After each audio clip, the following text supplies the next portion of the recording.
আপনারা কি জানেন যে নবী মুহাম্মদ আরব উপদ্বীপে কিছু ইহুদি গোত্রের বিরুদ্ধে কঠোর পদক্ষেপ নিয়েছিলেন, যার ফলস্বরূপ বহু মানুষ নিহত হন এবং অনেকে বাস্তুহারা হন?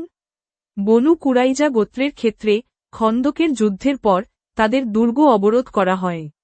অভিযোগ করা হয় যে তারা বিশ্বাসঘাতকতা করেছে, যদিও এই অভিযোগের পক্ষে সুস্পষ্ট প্রমাণ পাওয়া যায় না। ঐতিহাসিক বিবরণ অনুসারে বনু কুরাইজার প্রায় 600 থেকে 900 জন প্রাপ্তবয়স্ক পুরুষকে শিরচ্ছেদ করে হত্যা করা হয়েছিল এবং তাদের নারী ও শিশুদের দাস বানানো হয়েছিল। এটি একটি ভয়াবহ ঘটনা যা গণহত্যার পর্যায়ে পড়ে। অন্যদিকে বনু কায়নুকা গোত্রের ক্ষেত্রেও নবী মুহাম্মদ আক্রমণ পরিচালনা করেন।